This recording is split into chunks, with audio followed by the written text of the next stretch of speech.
আসসালামু আলাইকুম দর্শক। ভালুকার সন্তান দীপুচন্দ্র দাস ইনকালাব মঞ্চের ওসমান হাদির ঘটনার পরে এবং ওসমান হাদির ঘটনার ডামাডোলের মধ্যে দিয়ে দীপুচন্দ্র দাসের কথা হয়তো আমাদের চোখে ভাবে পড়েনি, আমাদের পত্রপত্রিকাগুলো লিড করেনি, আমাদের পত্রপত্রিকার টেলিভিশন শিরোনাম করেনি, কিন্তু ইতিহাসের পাতায় ওসমান হাদির ঘটনা যেরকম একটি নেক্কারজনক, নিন্দনীয়, শোকের ঘটনা হয়ে থাকবে, বাংলাদেশের মুখ চোখে কালি মাখানোর জন্যে দীপুচন্দ্র দাসের ঘটনাটিও, কলঙ্কিত দীপুচন্দ্র দাসের ঘটনাটি আরও গভীর ক্ষত এঁকে গেছে আমাদের এই বাংলাদেশে। আমাদের দেশের কিছু মানুষ কতটা পশু, কতটা পৈশাচিক হতে পারে এই দীপুচন্দ্রের ঘটনার মধ্যে দিয়ে সারা পৃথিবীর মানুষ জেনে গেল যে বাংলাদেশের মানুষ সেই নোরাল পাগলার 14-15 দিন আগে মারা যাওয়া একটা মরদেহ তুলে পুড়িয়ে ফেলতে পারে। জেনে গেল যে একটা মানুষকে, জীবিত মানুষকে পিটিয়ে মেরে গাছে ঝুলিয়েও এদের প্রতিহিংসা চূড়ান্ত না। এরা এত ধর্মান্ধ যে সেই মানুষটির শরীরটিও পুড়িয়ে দিতে পারে। ঠিক আমাদের ইসলামে এই কথা কি আছে? কোথাও আছে? দীপুচন্দ্র দাসের মৃত্যুর ঘটনার মধ্যে দিয়ে বহু প্রশ্ন সামনে এসছে। বাংলাদেশ আসলে কোন দিকে যাচ্ছে? ইতিমধ্যে এটা পরিষ্কার, যারা ইনভেস্টিগেশন করছেন, প্রথম দিন থেকে সোশ্যাল মিডিয়াও খবর আসছে দীপুচন্দ্র দাস নবীজির কটূক্তি করেননি। নবীজির কটূক্তি বা এই টাইপের কোনো কিছু করার মতন তার সে ম্যাচুরিটিও নাই। সে একটা সামান্য শ্রমিক ছেলে। কয়েকদিন আগে তার ফ্যাক্টরিতে প্রমোশন হয়েছে এবং এই প্রমোশন নিয়ে তার ফ্যাক্টরির ভেতরেই সাংঘাতিক রকম তার প্রতি হিংসা করা লোক ছিল। দীপুচন্দ্র দাস স্মার্টফোন ব্যবহার করতেন না, সেই দীপুচন্দ্র দাসের প্রতি এরকম একটা অনাচার অবিচার করা হলো। বাটন ফোন হাতে ছিল ছেলেটার।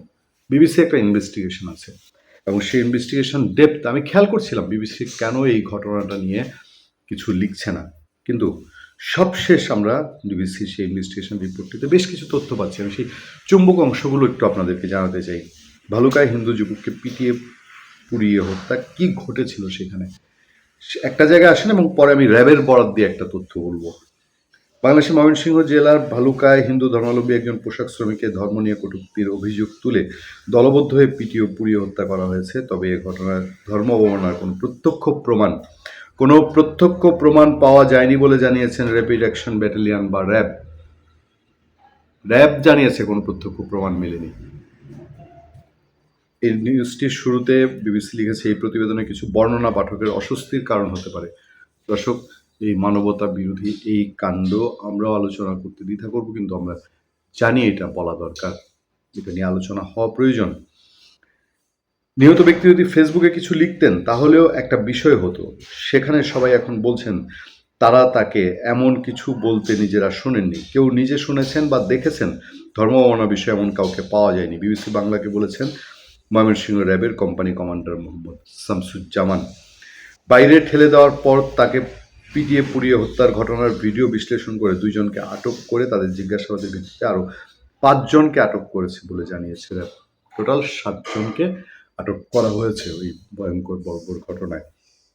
ভালুকা মডেল থানার ভারপ্রাপ্ত কর্মকর্তা মোহাম্মদ জাহিদুল ইসলাম তিনি বিবিসি বাংলাকে জানিয়েছেন এই ঘটনায় থানায় মামলা হয়েছে এবং তারাও ঘটনার সংশ্লিষ্টতার অভিযোগে 3 জনকে আটক করেছেন। তার মানে র্যাব 7 জন এবং পুলিশ 3 জন, 10 জন অ্যারেস্ট হয়েছে। আমি বোধহয় একটা পত্রিকার নিউজে 12 জন দেখেছি। অবশ্যই অপরাধীদেরকে আইনের আওতায় আনতেই হবে, এটার কোনো বিকল্প নাই। এদিকে নিহত পোশাক শ্রমিককে, আরও যেটা খবরে আছে যে নিহত পোশাক শ্রমিককে পুলিশের কাছ থেকে নিয়ে মব সন্ত্রাসীরা পিটিয়ে আগুন দিয়ে মেরেছে বলে সামাজিক যোগাযোগ মাধ্যমে যে প্রচারণা চলছে তা সম্পূর্ণ ভুয়া বলেছেন মিস্টার ইসলাম। মানে ওসি সাহেব বলছেন যে এটা মব সন্ত্রাস নয়, আমাদের জানানোই হয়েছে অনেক পরে, তাকে সরাসরি ফ্যাক্টরি থেকে তুলে নিয়ে হত্যা করা হয়েছে। মানে ঘটনা তো পরিষ্কার, বোঝার এখানে আর কিছু বাকি থাকে না। নিহত ব্যক্তির চাচাতো ভাই কার্তিক চন্দ্র দাস তিনি বলেছেন ঘটনায় কারা জড়িত তা ভিডিওতে আছে। এলাকার মানুষ জানে আমার ভাই কেমন, তাকে মিথ্যা অভিযোগ করে খুন করা হয়েছে। কার কপালে কি আছে? যে আমি এর আগে আলোচনায় বলছিলাম যে মানুষ একটা নিরাপত্তাহীনতা, একটা আতঙ্কের পরিস্থিতির মধ্যে। কাকে কখন বলা হবে তুমি ফেসিবাদের দূষণ, তুমি অবমাননা করেছো, শেষ, আপনার আর রক্ষা নেই। এর পুলিশও দেরিতেই হাজির হবে। এখানে পুলিশও টাইমলি আপনি আপনি খোঁজ করে পাবেন না। এরকম একটা অভিযোগ আছে যে দীপুচন্দ্র রায় আগে পুলিশকে অভিযোগ দিয়েছেন, যদিও ওসি সাহেব বলেছেন যে না, তারা খবরই পেয়েছেন অনেক পরে। কি ঘটেছিল ভালুকায় সেটাও সামারাইজ করেছে ইউসি বাংলা। আমি একটুখানি শুধু আপনাদেরকে জানাই, র্যাব বলছে ডুমুরিয়া পায়োনিয়ার নিট ফ্যাক্টরিতে শ্রমিক হিসেবে কাজ করতেন জেলার তারাকান্দা থানার দীপুচন্দ্র দাস, বয়স 28 বছরের কাছাকাছি। তাকে বৃহস্পতিবার রাতে জোর করে তার ফ্যাক্টরি থেকে বের করে এনে হত্যা করা হয়েছে। অজ্ঞাতনামা উত্তেজিত জনতা ভিক্টিমের বিরুদ্ধে নবী ও ধর্ম নিয়ে কটূক্তির অভিযোগ এনে বৃহস্পতিবার রাত আনুমানিক 9টায় ফ্যাক্টরি থেকে জোরপূর্বক বের করে দাঙ্গা সৃষ্টির মাধ্যমে দেশীয় অস্ত্র দিয়ে আঘাত সহ কিল ঘুষি দিয়ে পিটিয়ে হত্যা করে। র্যাবের প্রেস ব্রিফিং।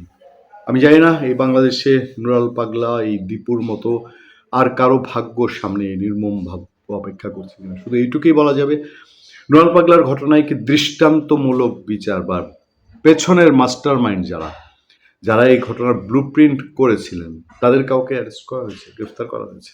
আমরা তো এখন পর্যন্ত সেই ব্লু প্রিন্ট পর্যন্ত জানলাম না। সরকার একটা স্টেটমেন্ট দিয়ে জানাতো, সে আগে নিন্দা জানিয়ে স্টেটমেন্ট দিয়েছিল, কিন্তু এখন জানাতো যে এই ঘটনার মূল উৎপাটন করা হয়েছে, এরা এটার সঙ্গে জড়িত।